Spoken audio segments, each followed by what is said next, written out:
Puno ng tubig ang aming ornamental fish. So, maraming fry na naman na dapat uhulihin.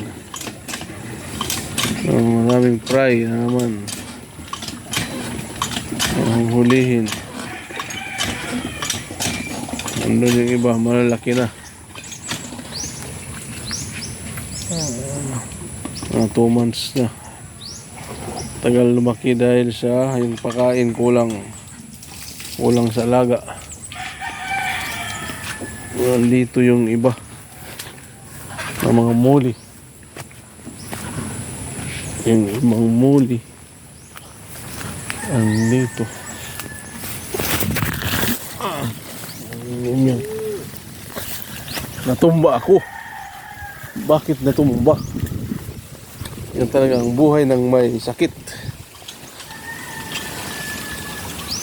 Nandito walang laman kasi may tanim dito na pinapadami namin. Ang tanim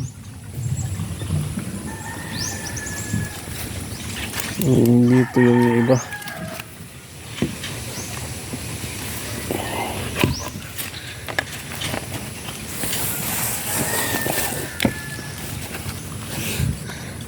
Malaki ng litos. Yung litos malaki na. Pinapakain namin yan sa Rhode Island chicken. Puros puno lang dahil sa bagyo. Dahil sa bagyo, mga puno. Kaya babawasan namin ng tubig. Ayan. Daming fry. Malaki na. Malaki na yung mga fry dito. Dito walang fry sa white molly.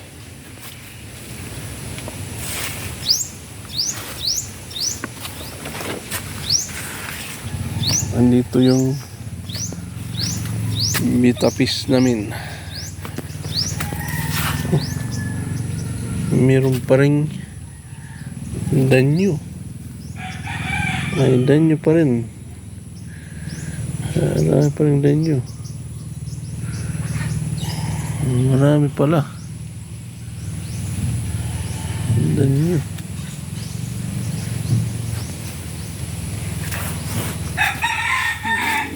Dito yung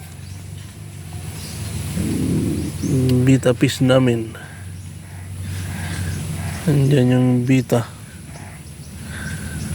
Yan.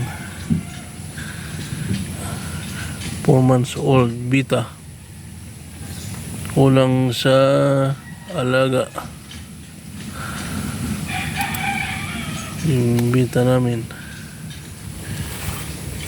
Yan. Puno. Yan lang guys ang update. Dahil sa bagyo ngayon, signal number 2 dito sa Katarman, Northern Samar.